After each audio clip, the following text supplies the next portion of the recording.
저 청소하시는 분이 우리 회장님이라고요? 10조 원 자산가 박진수 회장이 청소부로 변장해 자신의 회사에 출근했습니다. 직원들의 갑질과 무시 속에서 단 한 명의 신입사원 최지훈만이 그를 사람으로 대했죠. 도시락을 나눠주고 쓰러졌을 때 병원까지 데려다준 최지훈. 그리고 일주일 후 임원회의에서 밝혀진 충격적인 진실. 과연 최지훈과 회사는 어떻게 변했을까요? 서울에 본사를 둔 대한그룹. 자산 규모 10조 원이 넘는 이 대기업에서 벌어진 반전에 반전을 거듭하는 이야기 시작합니다. 대한그룹 회장 박진수, 올해 62살입니다. 30년 전 작은 무역회사에서 시작해 지금의 대기업을 일궈낸 입지전적 인물이죠. 충청남도 천안시 작은 농촌 마을에서 태어나 고등학교도 겨우 졸업하고 서울로 올라왔습니다. 구로공단 섬유공장에서 일하며 야간 대학을 다녔고 28살에 작은 무역회사를 차렸죠. 그렇게 30년을 악착같이 일해서 지금의 대한그룹을 만들어냈습니다. 하지만 요즘 박 회장의 얼굴엔 근심이 가득했습니다. 회사는 커졌지만 뭔가 중요한 걸 잃어버린 것 같은 기분이 들었거든요. 회장님, 이번 분기 실적 보고서입니다. 비서 김수진 과장이 서류를 건넸습니다. 박 회장은 천천히 페이지를 넘기다가 한 부분에서 멈췄습니다. 매출은 전년 대비 15% 증가했지만 직원 만족도는 오히려 20%나 떨어져 있었습니다. 특히 비정규직과 용역 직원들의 만족도는 30% 이상 폭락한 상태였죠. 김 과장, 이게 대체 무슨 일인가? 죄송합니다, 회장님. 요즘 익명 게시판에 회사 내부 고발 글들이 계속 올라오고 있습니다. 한번 보시겠습니까? 박 회장은 컴퓨터 화면을 켰습니다. 직원들의 익명 게시판, 거기엔 충격적인 글들이 가득했죠. 임원들 갑질 심각합니다. 청소하시는 분들한테 반말은 기본이고 심부름까지 시켜요. 구두 닦으라는 임원도 받습니다. 우리 회사 계급 문화 너무 심해요. 정직원이랑 용역 직원 식당도 따르고 용역 직원분들은 사람 취급도 안 합니다. 어제 청소 아주머니가 복도에서 우시는 거 봤어요. 한 과장이 물 엎지른 것 때문에 욕했대요. 이게 사람 사는 회사 맞나요? 박 회장은 화면을 보다가 책상을 탁 쳤습니다. 손이 떨렸습니다. 분노 때문이 아니었습니다. 슬픔 때문이었죠. 자신이 그렇게 공들여 키운 회사가 이런 곳이 되다니. 그는 책상 서랍을 열어 낡은 사진 한 장을 꺼냈습니다. 40년 전 구로공단 섬유공장에서 찍은 사진이었습니다. 20살 청년 박진수가 작업복을 입고 활짝 웃고 있었고 옆에는 50대 청소 아주머니가 함께 서 계셨죠. 바로 김순자 아주머니였습니다.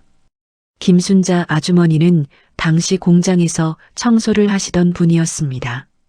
박진수가 공장에서 일하며 대학 공부를 병행할 때 늘 따뜻하게 챙겨주셨던 분이죠. 야간 수업 듣고 새벽에 돌아오면 김밥을 싸서 기다리고 계셨고 힘들 때마다 이렇게 말씀하셨습니다. 진수야, 힘들지? 세상이 내게 차갑게 굴어도 너만큼은 따뜻한 사람이 되거라. 사람을 무시하는 사람 되지는 마라. 그게 제일 큰 죄란다. 박 회장은 사진을 가슴에 꼭 안았습니다. 눈물이 핑 돌았습니다. 순자 아주머니, 제가 잘못했습니다. 제가 회사만 키우느라 정작 중요한 걸 놓쳤네요. 그는 결심했습니다. 직접 눈으로 확인해야겠다고. 우리 회사가 정말 어떤 곳인지, 직원들이 어떻게 일하고 있는지, 그리고 가장 낮은 곳에 있는 사람들이 어떤 대우를 받는지 말이죠. 다음 날 새벽 5시 박 회장은 경기도 성남시 분당구 자택 서재 옷장 깊숙한 곳을 뒤졌습니다. 그리고 먼지가 수북이 쌓인 낡은 작업복을 꺼냈습니다. 40년 전 공장에서 입던 바로 그 옷이었죠. 파란색 천은 빛이 바랬고 곳곳에 기름때가 묻어 있었습니다. 작업복을 입고 거울을 보니 주름진 얼굴, 희끗희끗한 머리카락, 굽은 어깨를 가진 평범한 노인의 모습이었습니다. 평소 입던 정장과 명품 시계를 벗으니 완전히 다른 사람처럼 보였죠. 이 정도면 아무도 못 알아보겠군. 박 회장은 인사팀장 이철수 상무에게 직접 전화를 걸었습니다. 새벽 5시 30분이었습니다. 이 상무 나야. 지금 당장 나 좀 만나게 해. 네. 회장님, 지금 새벽인데요. 무슨 일이십니까? 급한 일이네. 30분 후에 내 집으로 오게. 절대 다른 사람한테 말하지 말고. 알겠습니다. 30분 후 이 상무가 황급히 박 회장의 집으로 달려왔습니다. 대문을 열고 들어온 이 상무는 작업복을 입은 박 회장을 보고 깜짝 놀랐습니다. 회장님, 그 옷은 대체... 이 상무, 내 말 잘 듣게 해. 오늘부터 나를 청소용역 직원으로 등록해주게. 이름은 박철수로 하고 나이는 62살. 담당은 본사 로비와 임원층 청소로 해주게. 네. 회장님, 그게 무슨 말씀이십니까? 설마 직접?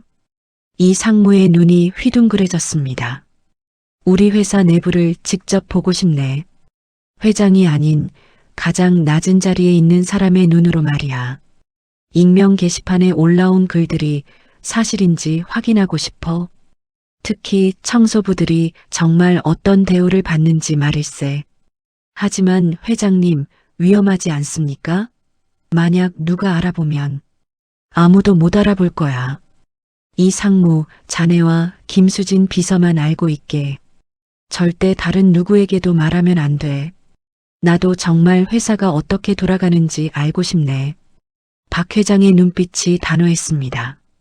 이 상무는 잠시 망설이다가 고개를 끄덕였습니다. 알겠습니다, 회장님. 오늘 오전까지 인사 시스템에 등록하겠습니다. 그런데 정말로 일반 청소 직원과 똑같이 대우를 받으시겠습니까? 물론이야. 특혜 같은 거 일절 없네. 완전히 평범한 청소부로 대해주게. 그래야 진짜 모습을 볼 수 있을 테니까. 명심하겠습니다, 회장님. 바로 그날 오전 10시 대한그룹 인사 시스템에 새로운 청소 용역 직원이 등록됐습니다. 아무도 몰랐습니다. 이 평범한 이름 뒤에 대한민국 재계 서열 20위 10조 원 자산가의 진짜 정체가 숨어 있다는 것을 말이죠. 박진수 회장의 특별한 출근이 바로 다음 날부터 시작됐습니다. 월요일 아침 6시 45분 서울특별시 강남구 테헤란로 234번지 25층짜리 유리로 된 대한그룹 본사 건물 앞에 낡은 작업복을 입은 노인 한 분이 서 계셨습니다. 바로 박철수, 아니 박진수 회장이었죠. 건물을 올려다보니 감회가 새로웠습니다. 30년 전 이 자리에 작은 5층짜리 건물을 세웠을 때가 엊그제 같은데 이제는 이렇게 높은 빌딩이 됐네요. 하지만 오늘은 정문으로 들어갈 수 없었습니다. 청소부 박철수니까요. 박 회장은 건물 뒤편으로 돌아갔습니다. 직원 출입구가 아닌 용역 직원 전용 출입구였죠. 낡은 철문을 열고 들어가니 좁은 계단이 나왔습니다.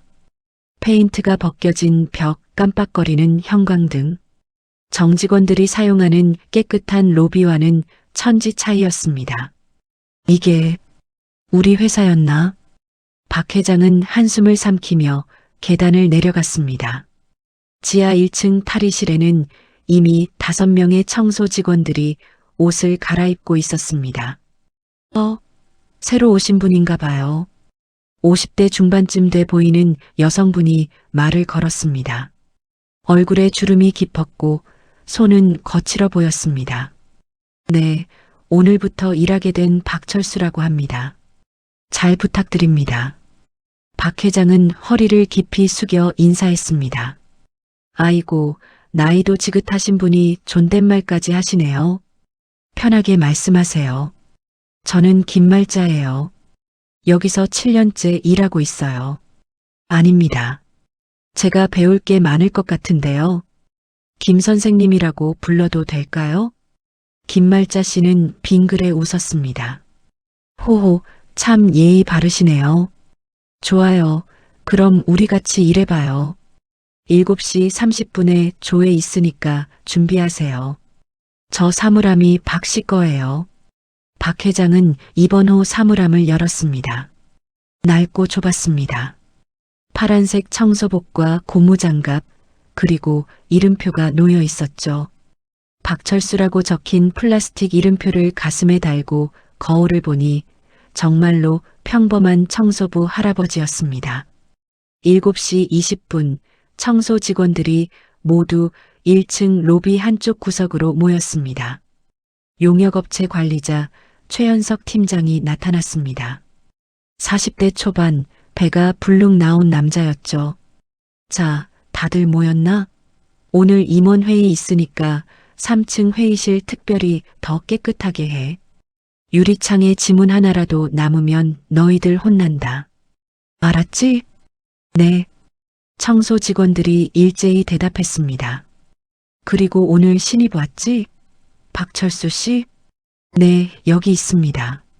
박 회장이 손을 들었습니다. 첫날이니까 1층 로비부터 시작해. 김말자 씨가 가르쳐 줄 거니까 잘 배워. 우리 회사 까다로워. 실수하면 바로 잘리는 거 알지? 네, 명심하겠습니다. 좋아, 그럼 시작.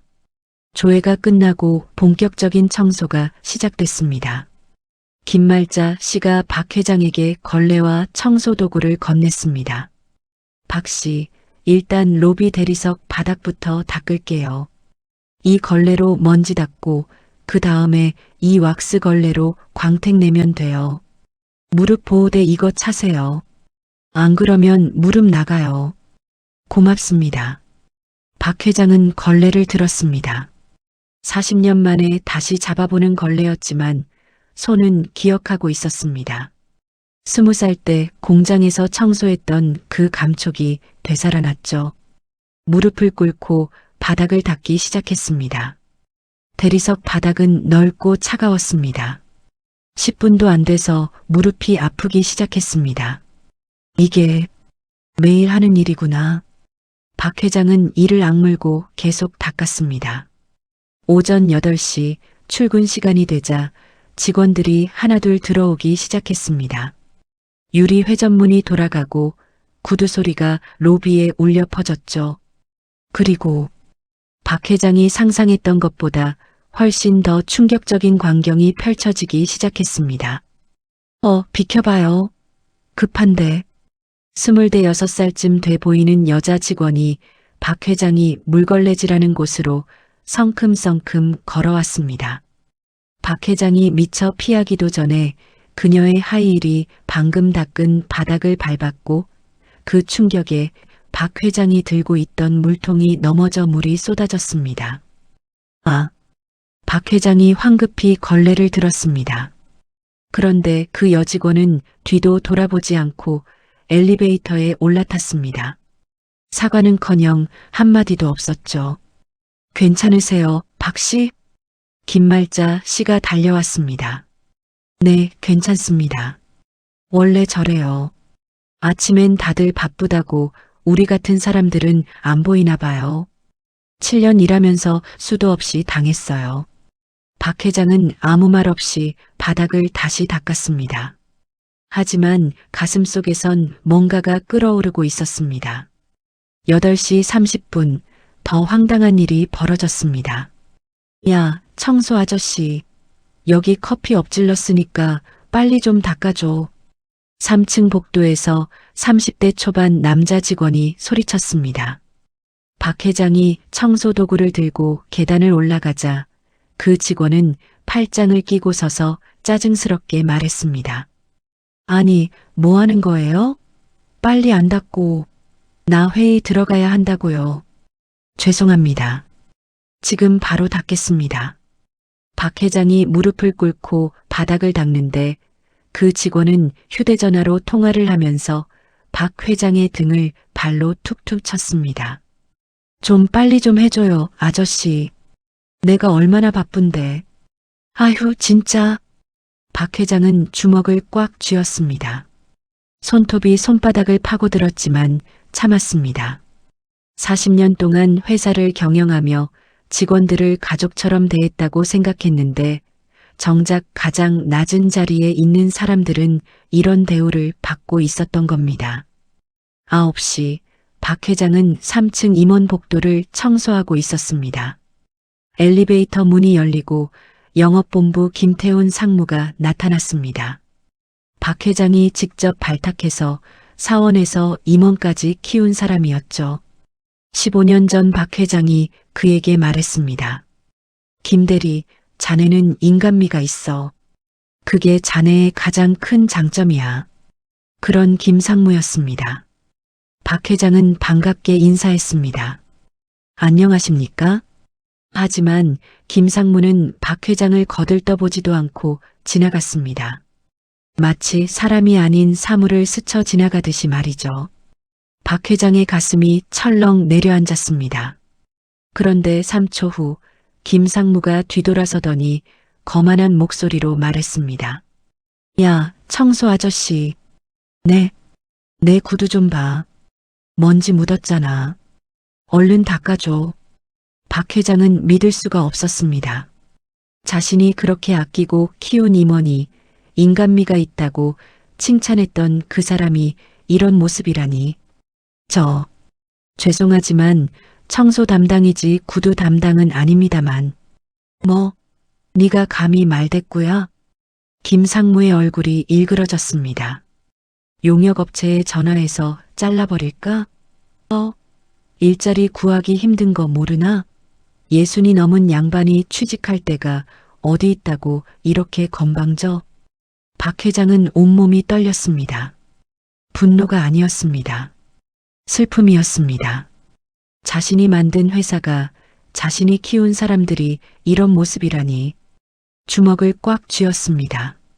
지금 당장 정체를 밝히고 싶었습니다. 김상무, 나야. 내가 박진수 회장이야. 라고 소리치고 싶었습니다. 하지만 꾹 참았습니다. 더 보고 싶었습니다. 이게 끝이 아닐 거라는 생각이 들었거든요. 바로 그때였습니다. 상무님, 그건 좀 아닌 것 같은데요. 젊은 목소리가 들렸습니다. 고개를 드니 26살쯤 돼 보이는 남자 직원이 서 있었습니다. 깔끔한 흰색 와이셔츠에 감색 넥타이를 맨 눈빛이 맑은 청년이었죠. 최지훈 대리, 내가 지금 뭐라고 한 거야? 김상무가 눈을 부라렸습니다. 청소는 청소 업무고 구두 닦는 건 별게 아닙니까?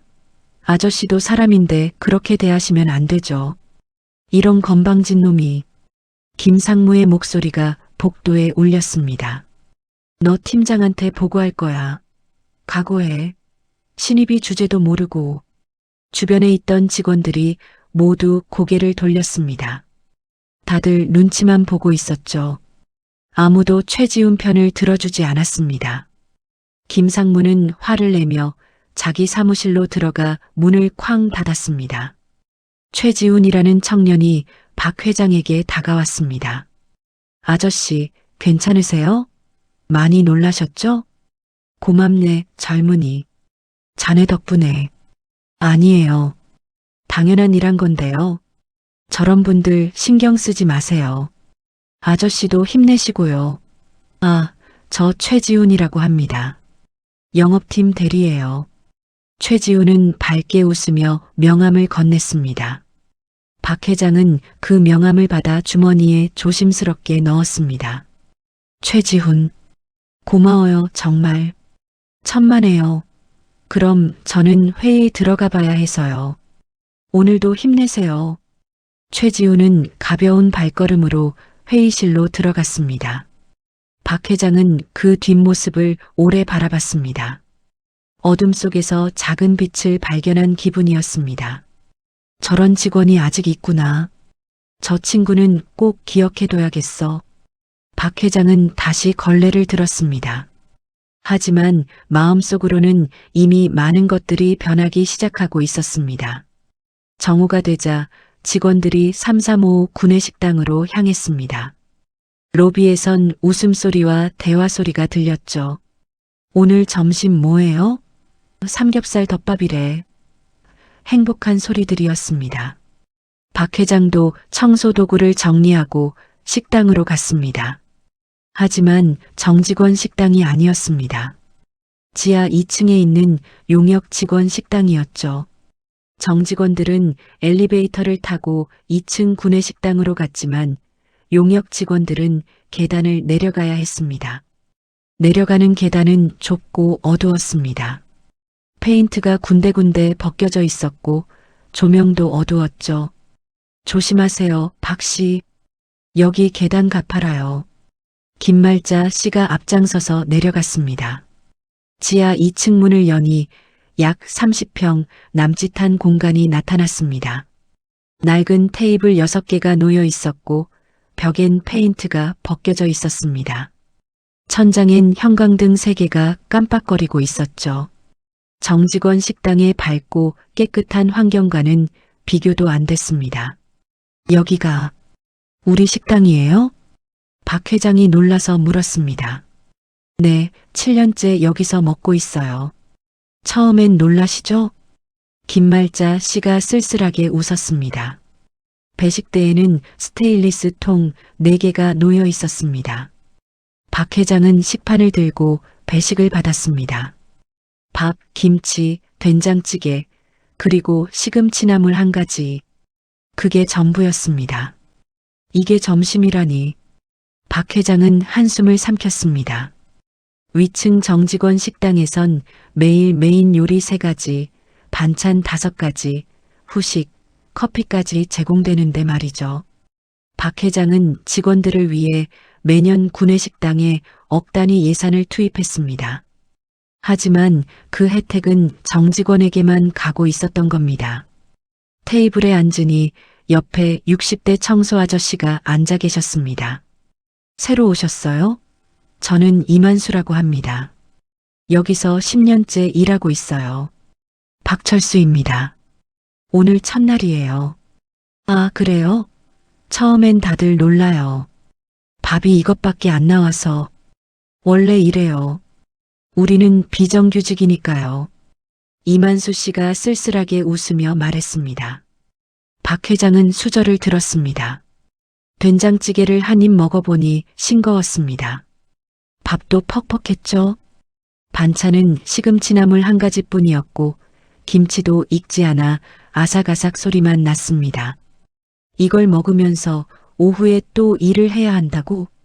박 회장은 가슴이 답답했습니다. 바로 그때였습니다. 아저씨, 누군가 박 회장을 불렀습니다. 고개를 드니 아까 그 청년 최지훈 대리였습니다. 손에는 도시락 2개를 들고 있었죠. 최 대리, 여기까지 어떻게 해? 아저씨 점심 드시는 거 봤어요. 이거 드세요. 최지훈이 도시락 하나를 박 회장 앞에 내려놨습니다.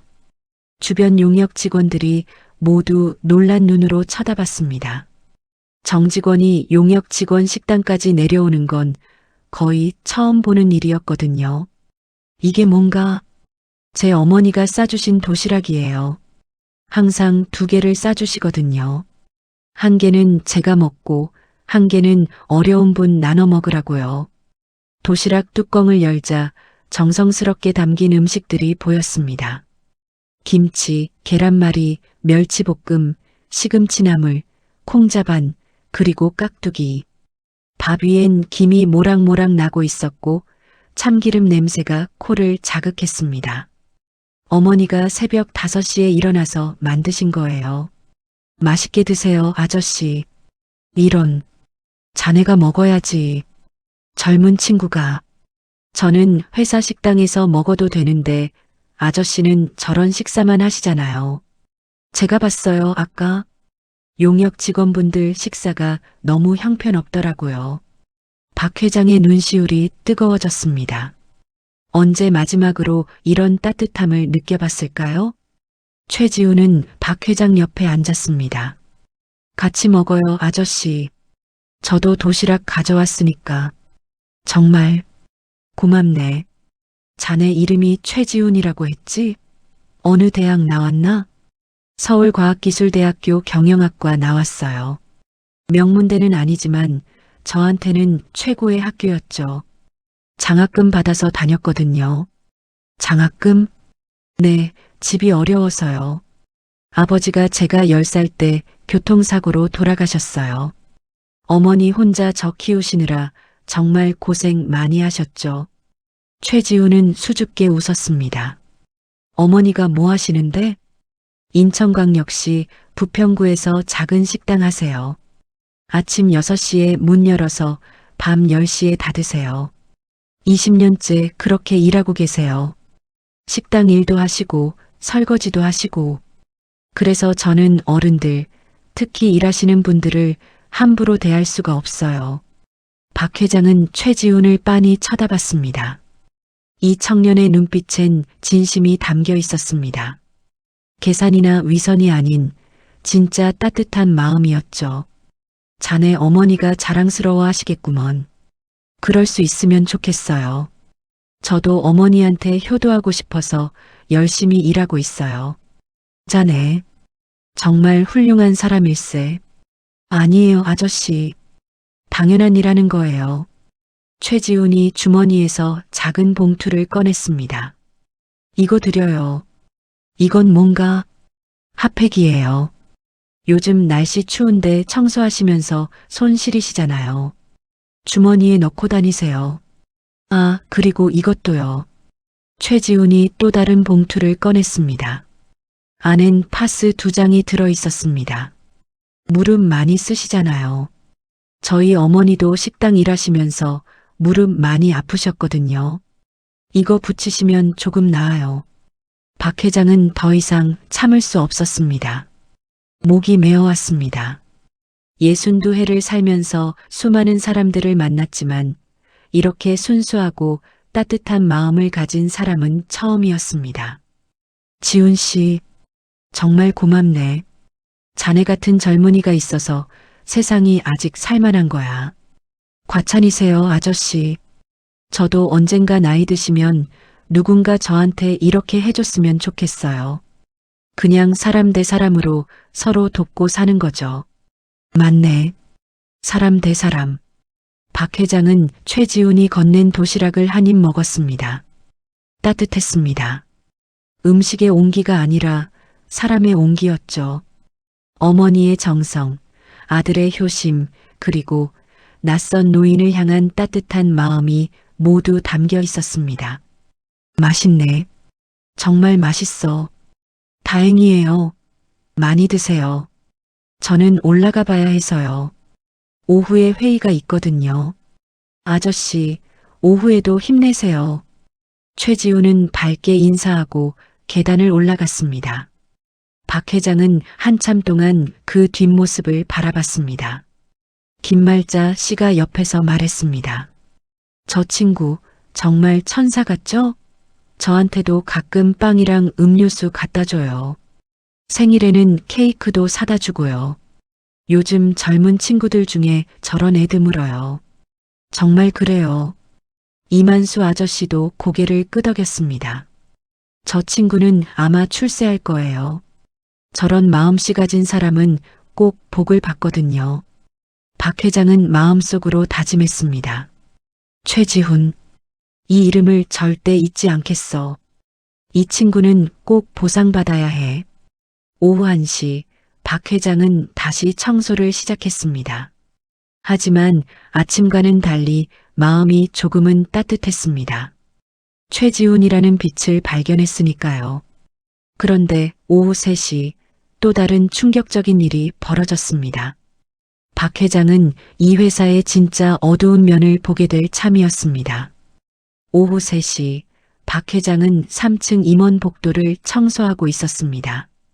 오늘 하루 종일 본 광경들이 머릿속을 떠나지 않았죠. 직원들의 무시, 임원들의 갑질, 그리고 최지훈의 따뜻함.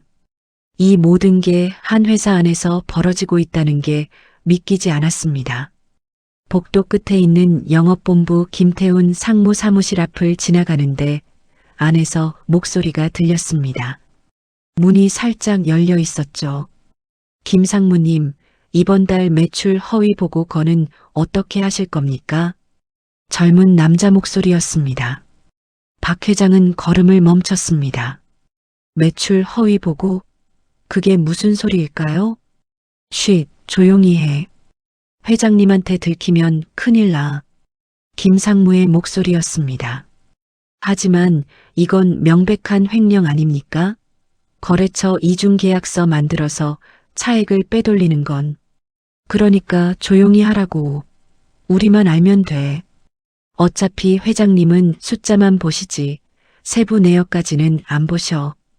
이번 분기만 잘 넘기면 우리 보너스만 2억이야, 2억. 박 회장은 온몸이 얼어붙었습니다. 자신이 그렇게 믿고 키운 김상무가 횡령을 하고 있었다니. 그래도 위험하지 않습니까? 감사 때 걸리면. 감사팀장이 누군데?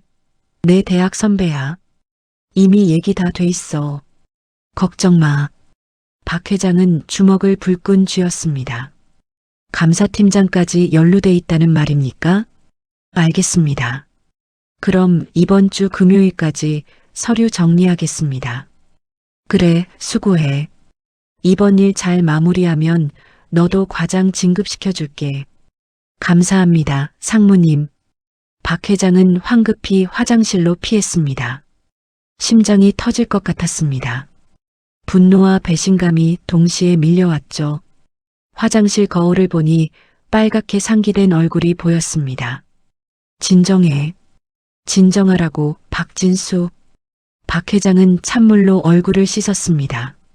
그리고 결심했습니다. 더 지켜봐야겠다고. 김상무만의 문제가 아닐 수도 있다고.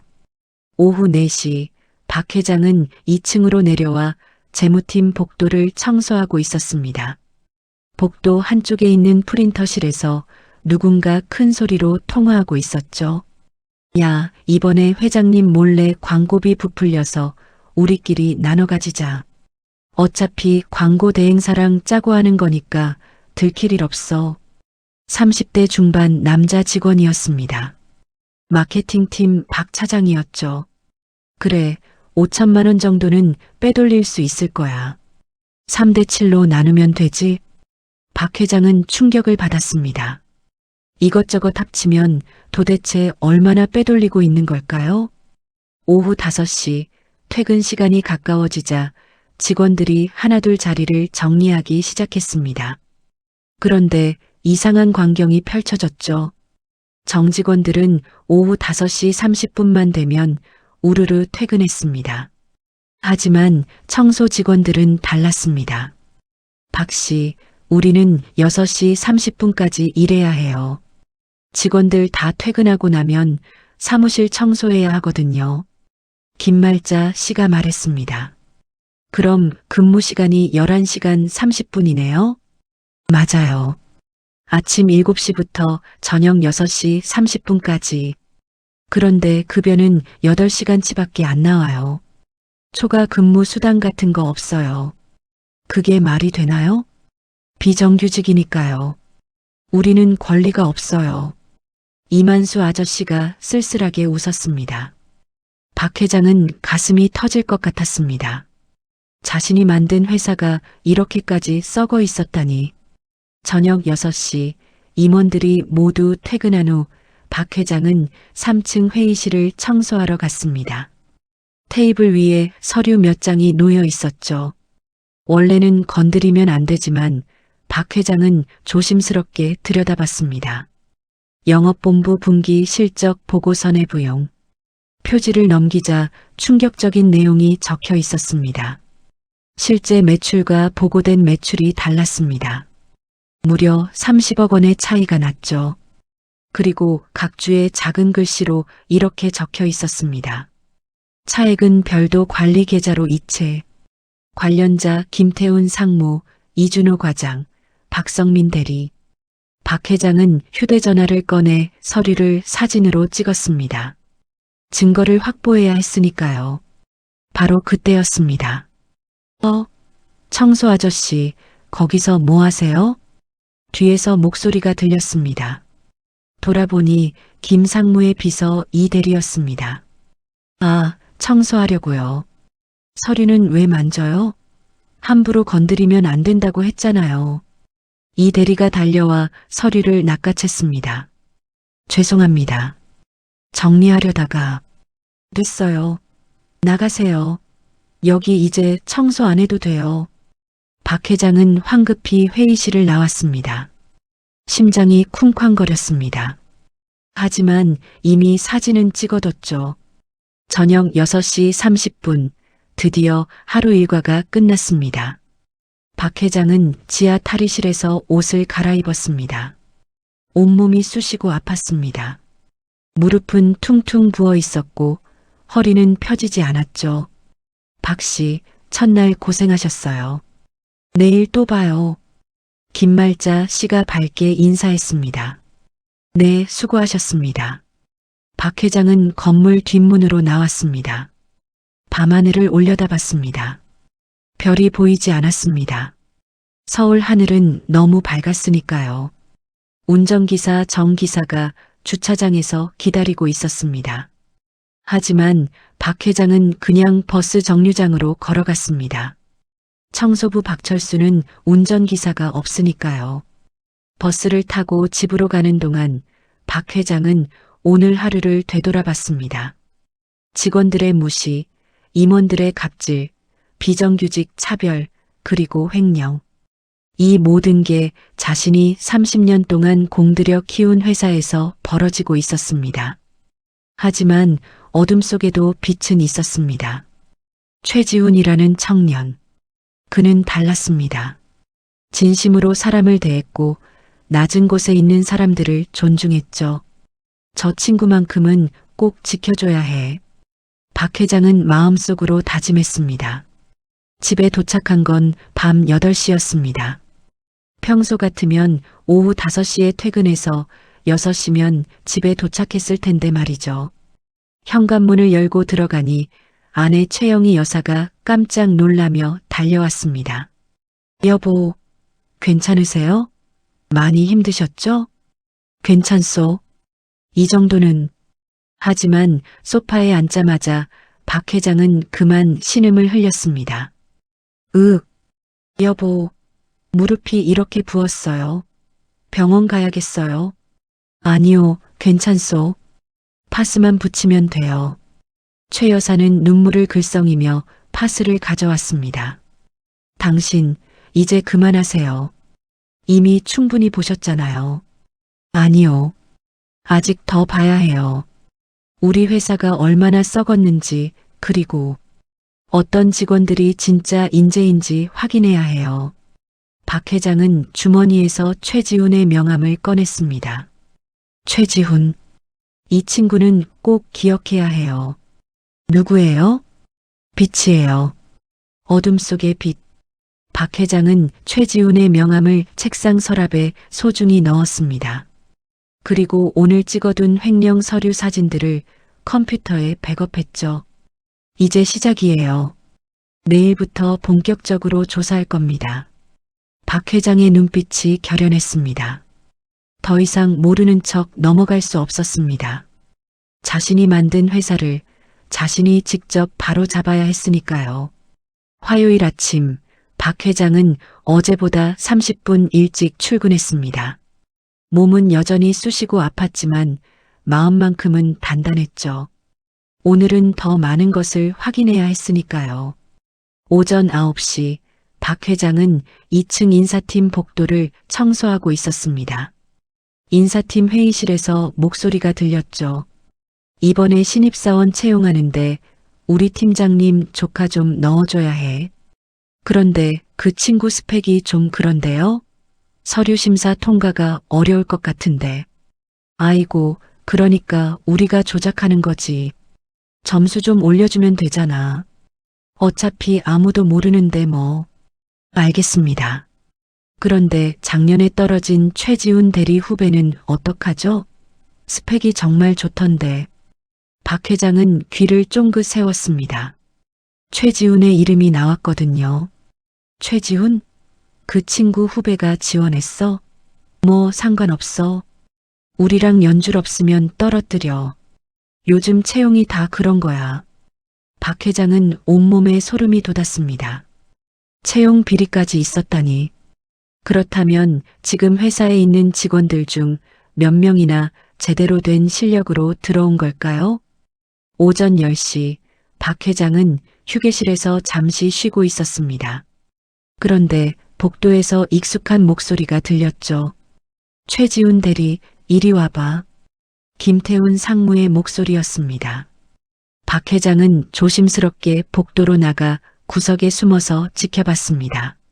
네, 상무님. 최지훈이 다가갔습니다. 어제 내가 청소부 감싸고 나한테 대든 거 알지? 죄송합니다. 하지만 상무님께서 너무 심하셨다고 생각해서. 심해? 내가 심했다고? 김 상무가 코웃음을 쳤습니다. 최 대리, 너 이 회사에서 살아남고 싶어? 아니면 나가고 싶어? 무슨 말씀이신지. 간단해. 앞으로 내 말 잘 듣고 시키는 대로 하면 살아남는 거야. 계속 그렇게 정의로운 척하면 잘리는 거고. 선택해. 최지훈은 잠시 침묵했습니다. 그리고 조용히 말했습니다. 상무님, 저는 정의로운 척하는 게 아닙니다. 그냥 사람 대접해드리는 거예요. 뭐? 청소하시는 분도 사람이에요. 나이 드신 어른이시고요. 제 아버지였어도 똑같이 하셨을 거예요. 김 상무의 얼굴이 붉게 달아올랐습니다. 이런, 너 정말 각오하고 하는 거지? 좋아. 이번 분기 인사고과에서 널 최하점 줄 거야. 그리고 내년엔 권고사직 대상 1순위로 올릴 거고. 그러시든지요. 하지만 저는 제 양심을 팔지 않겠습니다. 최지훈은 고개를 숙여 인사하고 자리로 돌아갔습니다. 박 회장은 숨어서 그 광경을 지켜보며 눈물을 참았습니다. 저 친구, 정말 대단해. 오후 2시, 박 회장은 3층 화장실을 청소하고 있었습니다. 그런데 갑자기 어지러움이 밀려왔습니다. 어제부터 제대로 먹지도 못하고 11시간 넘게 일하다 보니 몸이 한계에 달했던 거죠. 박 회장은 벽을 짚고 겨우 중심을 잡았습니다. 하지만 다리에 힘이 풀리면서 그대로 바닥에 주저앉았습니다. 아저씨, 괜찮으세요? 누군가 달려왔습니다. 최지훈이었습니다. 지훈 씨, 아저씨, 얼굴이 왜 이렇게 창백하세요? 병원 가야 되겠어요. 아니야. 괜찮아. 잠깐만 쉬면. 하지만 박 회장의 목소리는 힘이 없었습니다. 최지훈은 주저하지 않고 박 회장을 부축해 일으켰습니다. 아저씨, 제가 병원 모시고 갈게요. 일어나실 수 있으세요? 하지만 자네, 회의 있다고 하지 않았나? 회의보다 사람이 먼저죠. 일어나세요. 최지훈은 박 회장을 부축해서 엘리베이터로 갔습니다. 주변 직원들이 수군거렸죠. 저 청소부 아저씨 또 뭐야? 에휴, 청소부들이 맨날 꾀병 부려. 최 대리는 왜 저래? 회의 시간인데. 하지만 최지훈은 아랑곳하지 않았습니다. 박 회장을 1층까지 데리고 내려가 택시를 잡았죠. 아저씨, 가까운 병원으로 갈게요. 조금만 참으세요. 택시 안에서 박 회장은 최지훈을 바라봤습니다. 이 청년은 자신의 회의를, 자신의 커리어를 포기하면서까지 낯선 청소부를 도와주고 있었습니다. 지훈 씨, 고맙네. 괜찮으세요, 아저씨. 당연한 일하는 거예요. 병원에 도착해서 검사를 받았습니다. 다행히 큰 문제는 없었습니다. 과로와 탈수 증상이었죠. 어르신, 무리하시면 안 됩니다. 예순이 넘으신 나이에 이렇게 힘든 일 하시면 몸이 버티질 못해요. 의사 선생님이 걱정스러운 얼굴로 말했습니다. 알겠습니다, 선생님. 수액을 맞고 1시간 정도 쉬니 몸이 좀 나아졌습니다. 최지훈은 그동안 내내 옆에서 지켜주고 있었죠. 지훈 씨, 회의는 어떡하고? 괜찮아요. 팀장님한테 문자 보냈어요. 급한 일 생겨서 못 들어간다고. 혼나지 않겠나? 혼나면 혼나는 거죠. 뭐 어때요? 최지훈은 밝게 웃었습니다. 오후 4시 박 회장은 몸이 회복돼서 병원을 나왔습니다. 최지훈이 택시비까지 내주려고 했죠. 아니야, 지훈 씨. 이건 내가 낼게. 아저씨, 괜찮아요. 제가 낼게요. 안 돼. 자네가 이미 충분히 많이 도와줬어. 병원비까지 자네가 냈잖아. 그건 당연한 건데요. 지훈 씨, 박 회장은 최지훈의 손을 꼭 잡았습니다. 자네 같은 사람이 정말 귀해. 이 세상에 자네 같은 사람이 더 많았으면 좋겠네. 과찬이세요, 아저씨. 저는 그냥 제 어머니가 가르쳐 주신 대로 사는 거예요. 어머니가 늘 말씀하셨거든요. 지훈아, 돈 많이 벌고 출세하는 것보다 사람답게 사는 게 더 중요하단다라고요. 박 회장의 눈시울이 뜨거워졌습니다. 훌륭하신 어머니를 두셨구먼. 네, 제 자랑이에요. 최지훈은 박 회장을 회사 근처까지 데려다주고 회사로 돌아갔습니다. 박 회장은 그 뒷모습을 오래 바라봤습니다. 이 친구는 꼭 보상받아야 해. 내가 반드시 지켜주겠어. 박 회장은 마음속으로 굳게 다짐했습니다.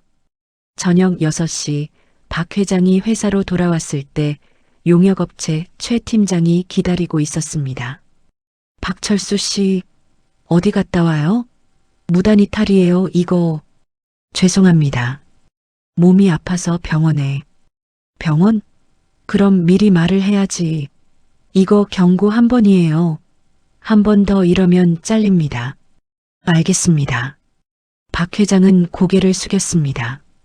자신이 회장이라는 걸 밝히고 싶었지만 아직은 때가 아니었습니다. 더 많은 것을 봐야 했고 더 많은 증거를 모아야 했으니까요. 그날 밤 집에 돌아온 박 회장은 비서 김수진에게 전화를 걸었습니다. 김 비서, 내일 오전에 나한테 최지훈 대리의 인사 기록 전부 보내주게. 최지훈 대리요? 영업팀 신임 말씀이신가요? 그래. 입사 과정, 학력, 경력, 인사고과 모든 것 다. 알겠습니다, 회장님. 박 회장은 전화를 끊고 창밖을 바라봤습니다. 서울의 야경이 반짝이고 있었죠. 최지훈, 자네는 이 회사의 미래야. 내가 꼭 지켜주겠네. 금요일 아침 박 회장의 청소부 생활 닷새째 되는 날이었습니다. 이제 몸도 어느 정도 적응이 됐고 회사 내부 상황도 거의 파악이 끝났죠. 지난 닷새 동안 박 회장이 확인한 것들은 충격적이었습니다. 임원들의 횡령, 채용 비리, 비정규직 차별, 갑질 문화. 그리고 그 모든 것 속에서도 빛을 잃지 않는 최지훈이라는 청년. 오전 10시 박 회장은 이철수 인사팀장에게 긴급 연락을 했습니다. 이 상무, 오늘 오후 3시에 임원 긴급회의에 소집하게. 전 임원 필수 참석이야. 알겠습니다, 회장님. 그런데 회장님은 언제 정체를 밝히실 겁니까? 오늘이야. 오늘 모든 걸 끝낼 거네. 알겠습니다. 오후 2시 박 회장은 평소처럼 청소복을 입고 3층을 청소하고 있었습니다. 최지훈이 지나가다가 인사를 했죠. 아저씨, 몸은 좀 괜찮으세요? 그 뒤로 무리하신 건 아니시죠? 고맙네, 지훈 씨. 덕분에 많이 좋아졌어. 다행이에요. 아, 그런데 아저씨. 최지훈이 주저하며 말했습니다. 사실은 오늘 제가 인사팀에 불려갔어요. 아마 징계를 받을 것 같아요. 징계? 왜? 이번 주에 회의 빠진 것 때문에요. 그리고 김 상무님한테 찍혔다는 소문도 있고, 박 회장은 주먹을 꽉 쥐었습니다. 지훈 씨, 걱정하지 마. 모든 게 잘 될 거야. 고마워요, 아저씨. 아저씨가 응원해 주시니까 힘이 나네요. 최지훈은 밝게 웃고 자리로 돌아갔습니다.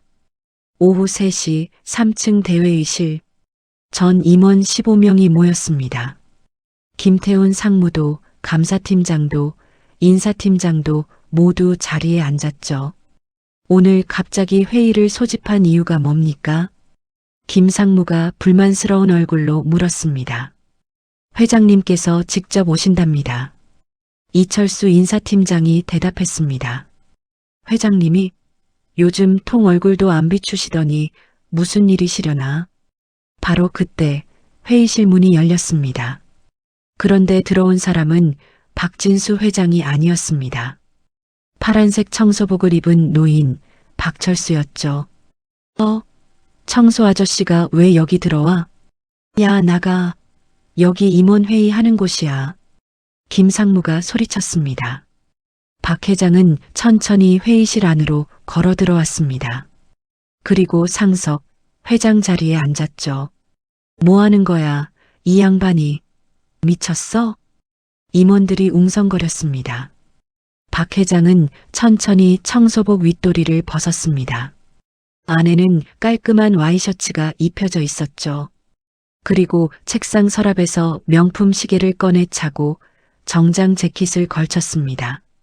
임원들의 얼굴이 하나둘씩 굳어지기 시작했습니다. 저 사람, 설마, 회장님? 말도 안 돼. 김태훈 상무의 얼굴이 새하얗게 질렸습니다. 여러분, 오랜만입니다. 박진수 회장이 차가운 목소리로 말했습니다. 지난 닷새 동안 제가 청소부로 일하면서 우리 회사의 진짜 모습을 봤습니다. 그리고 정말 실망스러웠습니다. 회의실이 쥐 죽은 듯 조용해졌습니다. 김태훈 상무. 네. 김 상무가 벌떡 일어났습니다.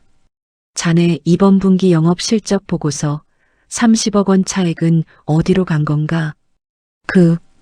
그건 말해봐. 어디로 갔어? 박 회장이 책상을 탁 쳤습니다. 죄송합니다, 회장님. 김 상무가 그 자리에 무릎을 꿇었습니다. 그리고 감사팀장 박성호. 자네는 감사를 해야 할 사람이 오히려 횡령에 가담했지? 대학 선배라고 눈 감아준 거지? 회장님, 용서해 주십시오. 용서? 박 회장이 냉소를 지었습니다. 내가 30년 동안 이 회사를 키우면서 단 한 번도 직원들을 배신한 적 없네. 그런데 자네들은 나를, 이 회사를 배신했어. 용서를 바라. 박 회장은 서류 뭉치를 책상 위에 던졌습니다. 여기 증거 다 있네. 횡령 내역, 채용 비리, 광고비 부풀리기. 자네들이 한 짓거리 전부 다. 임원들의 얼굴이 흑빛이 됐습니다. 김태훈 상무, 박성호 팀장, 이준호 과장, 박민수 차장. 자네들은 오늘부로 해임이야. 그리고 검찰에 고발할 거네. 회장님, 한 번만 봐주십시오. 회장님, 제발요. 임원들이 울먹였습니다. 봐줘? 내가 왜 봐줘야 하지? 자네들이 청소부 아저씨한테 한 짓 생각해봐. 구두 닦으라고 했지? 사람 취급도 안 했지? 그런 자네들을 내가 왜 봐줘야 하나? 박 회장의 목소리가 회의실에 울렸습니다. 그리고 말이야. 박 회장이 인터폰을 눌렀습니다. 김비서, 최지훈 대리 좀 올라오라고 하게. 네, 회장님.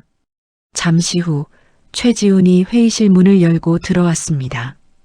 긴장한 얼굴이었죠. 회장님 부르셨습니까?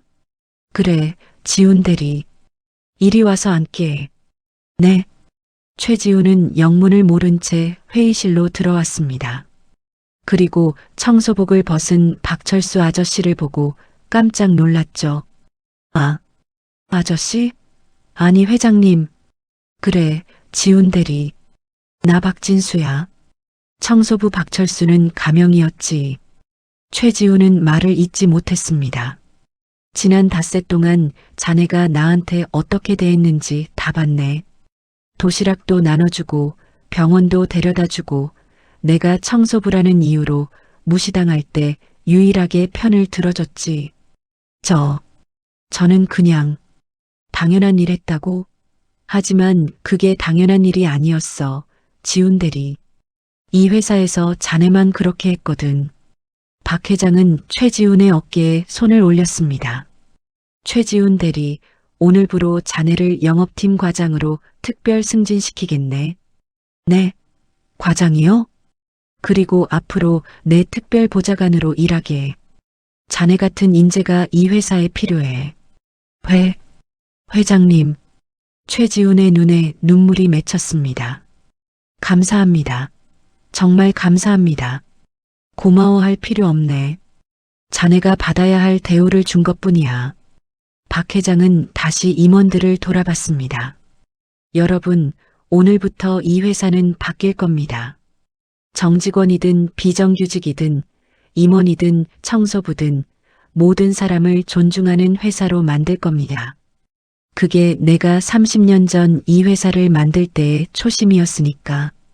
박 회장의 선언이 회의실에 울려 퍼졌습니다. 그날 저녁 대한그룹 본사는 발칵 뒤집혔습니다. 회장님이 청소부로 변장해서 회사를 조사했다는 소문이 순식간에 퍼졌죠. 다음 날 월요일 박 회장은 전 직원 회의를 소집했습니다. 1층 대강당에 200명이 넘는 직원들이 모였습니다. 여러분, 지난주 저는 청소부 박철수로 이 회사에서 일했습니다.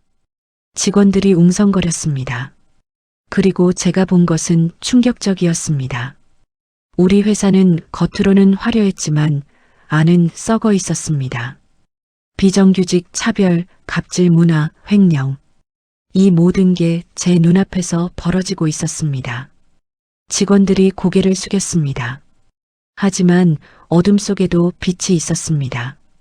최지훈 과장 같은 직원이 있었죠. 그는 저를 사람으로 대해줬습니다. 청소부든 회장이든 그에게는 모두 똑같은 사람이었습니다. 최지훈이 자리에서 일어나 인사했습니다. 직원들이 박수를 쳤죠. 오늘부터 우리 회사는 변화합니다. 첫째, 모든 비정규직 직원들의 처우를 개선하겠습니다. 식당도 같은 곳을 쓰고 급여도 정당하게 지급하겠습니다. 청소 직원들이 눈물을 흘렸습니다. 둘째, 갑질 문화를 뿌리 뽑겠습니다. 앞으로 누구든 직급이나 지위를 이용해 다른 사람을 무시하면 즉시 징계하겠습니다. 셋째, 채용 비리와 횡령에 연루된 사람들은 모두 법적 처벌을 받을 것입니다. 예외는 없습니다. 박 회장의 목소리가 단호했습니다. 그리고 마지막으로 최지훈 과장을 우리 회사의 인사혁신 태스크포스 리더로 임명합니다. 그가 앞으로 우리 회사의 문화를 바꿔나갈 것입니다. 직원들이 다시 한번 박수를 쳤습니다. 회의가 끝난 후 박 회장은 청소 직원들을 따로 불렀습니다. 김말자 선생님, 이만수 선생님, 그리고 모든 청소 직원 여러분. 박 회장이 허리를 깊이 숙여 인사했습니다. 제가 대신 사과드립니다. 그동안 제대로 된 대우를 못 해드려서 정말 죄송합니다. 아니에요, 회장님. 고개 드세요. 김말자 씨가 황급히 말했습니다. 아닙니다. 제가 잘못했습니다. 하지만 이제는 달라질 겁니다. 여러분도 이 회사의 소중한 가족입니다. 박 회장은 김말자 씨의 손을 꼭 잡았습니다. 김 선생님, 그동안 고생 많으셨습니다. 앞으로는 정당한 대우를 받으실 겁니다. 김말자 씨는 눈물을 흘렸습니다. 회장님, 감사합니다. 오후 4시 박 회장은 최지훈을 회장실로 불렀습니다. 지훈 과장, 함께. 네, 회장님. 자네 어머니 얘기 좀 들려주게. 인천에서 식당 하신다고 했지? 네, 그렇습니다. 식당 이름이 뭔가? 지훈이네 분식입니다. 작은 분식집이에요. 박 회장은 메모를 했습니다. 그리고 자네 대학 때 장학금 받았다고 했지? 네, 성적 장학금이랑 근로 장학금 받아서 졸업했습니다. 훌륭하네. 자네 같은 인재를 제대로 대우 못한 게 우리 회사의 잘못이야. 아닙니다, 회장님. 저는 이미 충분히. 아니야. 충분하지 않아. 박 회장이 서류 한 장을 건넸습니다. 이게 뭡니까? 자네 어머니 식당 건물 매입 계약서야. 그동안 월세 내셨다고 들었는데 이제 건물주가 되시는 거지. 네. 이런 걸 어떻게 받습니까? 밖에 자네가 나한테 해준 것에 비하면 아무것도 아니야. 자네는 나한테 인간성을 돌려줬어. 돈으로 환산할 수 없는 거지. 최지훈의 눈에서 눈물이 흘러내렸습니다. 회장님, 정말 감사합니다. 어머니가 정말 좋아하실 거예요. 그리고 이것도 박 회장이 또 다른 서류를 건넸습니다. 이건 자네 대학 후배들을 위한 장학재단 설립 서류야. 최지훈 장학재단. 매년 10명의 학생들에게 전액 장학금을 줄 거네. 회장님, 이렇게까지 하시면 지훈 과장, 박 회장이 최지훈의 어깨를 잡았습니다. 자네는 나한테 잊고 있던 것을 일깨워줬어. 사람이 먼저라는 것, 직급이나 지위보다 인간성이 중요하다는 것. 그 가르침에 대한 감사의 표시야. 회장님, 최지훈은 더 이상 말을 잇지 못하고 눈물을 흘렸습니다. 그날 저녁 박 회장은 인천 부평구로 차를 몰았습니다. 최지훈의 어머니를 만나기 위해서였죠. 지훈이네 분식. 작은 간판이 보였습니다. 안으로 들어가니 50대 중반 여성분이 김밥을 말고 계셨습니다. 어서 오세요. 안녕하십니까. 저는 대한그룹 회장 박진수라고 합니다. 네, 회장님이요? 최 어머니가 깜짝 놀랐습니다. 지훈 씨 어머니시죠? 제가 인사드리러 왔습니다. 아니, 무슨, 제가 뭐라고. 아닙니다. 어머니께서 훌륭한 아들을 키우셨습니다. 그 아들 덕분에 제가 많은 걸 배웠습니다. 박 회장은 허리를 깊이 숙였습니다. 회장님, 고개 드세요. 어머니, 지훈 씨는 이 시대에 정말 보기 드문 인재입니다. 그렇게 키워주셔서 감사합니다. 최 어머니는 눈물을 흘렸습니다. 우리 지훈이가 그렇게 좋은 일을 했나요? 네. 제 인생을 바꿔놨습니다. 박 회장은 건물 매입 서류를 보여드렸습니다. 그리고 이것도 받아주세요. 작은 감사의 표시입니다. 이런 걸 어떻게 받습니까? 받아주세요. 어머니께서 20년 동안 흘린 땀의 대가입니다. 그날 밤 최지훈은 어머니와 함께 울었습니다. 기쁨의 눈물이었죠. 1년이 흘렀습니다. 대한그룹은 완전히 달라져 있었습니다. 2층 구내식당은 이제 모든 직원이 함께 사용했습니다. 정직원이든 비정규직이든 임원이든 청소부든 같은 음식을 먹고 같은 공간에서 대화를 나눴죠. 김말자 선생님, 여기 앉으세요.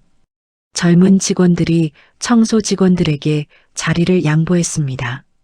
고마워요, 얘들아. 김말자 씨는 행복한 얼굴로 웃었습니다. 3층 영업본부에는 최지훈 이사의 사무실이 생겼습니다. 그는 1년 만에 과장에서 이사로 승진했죠. 지훈 이사님, 이번 프로젝트 제안서 검토 부탁드립니다. 그래요, 같이 봐요. 앉으세요. 최지훈은 후배 직원들과 눈높이를 맞춰 대화했습니다. 1년 전 김상무처럼 거만하게 군 적이 한 번도 없었죠. 오후 3시 박 회장은 회사를 돌아다니며 직원들과 대화를 나눴습니다. 박 과장, 요즘 프로젝트 진행 어때요? 잘 되고 있습니다, 회장님. 팀원들이 정말 열심히 해주고 있어요. 좋아요. 팀원들한테 고맙다고 전해주세요. 박 회장은 청소하고 계신 이만수 아저씨에게도 인사했습니다. 이 선생님, 오늘도 수고하십니다. 아이고, 회장님. 제가 뭐려. 요즘 일하기 정말 좋습니다. 월급도 올랐고, 대우도 좋아지고, 당연한 겁니다. 이 선생님도 우리 회사의 소중한 가족이니까요. 오후 5시, 박 회장은 최지훈을 회장실로 불렀습니다. 지훈 이사, 1년 동안 정말 고생 많았네. 아닙니다, 회장님. 제가 더 감사하죠. 우리 회사 많이 바뀌었지? 네, 정말 많이 바뀌었습니다. 이제는 출근하는 게 즐거워요. 동료들도 서로 존중하고 비정규직 분들도 행복해 하시고 그게 다 자네 덕분이야. 자네가 인사혁신 태스크포스 리더로 정말 잘해줬어. 회장님께서 기회를 주셨기 때문입니다. 박 회장은 창밖을 바라봤습니다. 지훈 이사 알아? 1년 전 내가 청소부로 일하면서 가장 가슴 아팠던 게 뭔지 무엇입니까? 내가 만든 회사가 사람을 무시하는 곳이 됐다는 거였어.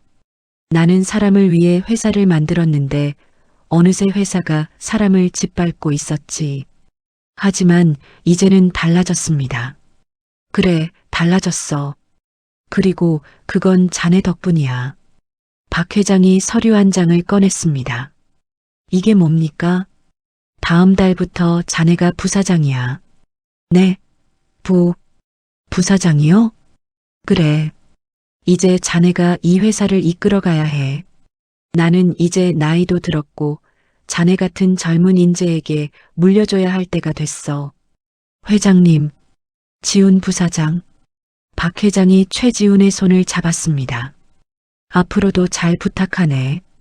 이 회사를, 이 사람들을 잘 부탁해. 명심하겠습니다, 회장님. 그날 저녁 대한그룹은 창립 30일 기념 파티를 열었습니다. 모든 직원이 초대됐죠. 정직원도, 비정규직도, 청소 직원도 모두. 여러분, 박 회장이 마이크를 잡았습니다. 오늘 이 자리에는 대한그룹의 모든 가족이 함께 있습니다.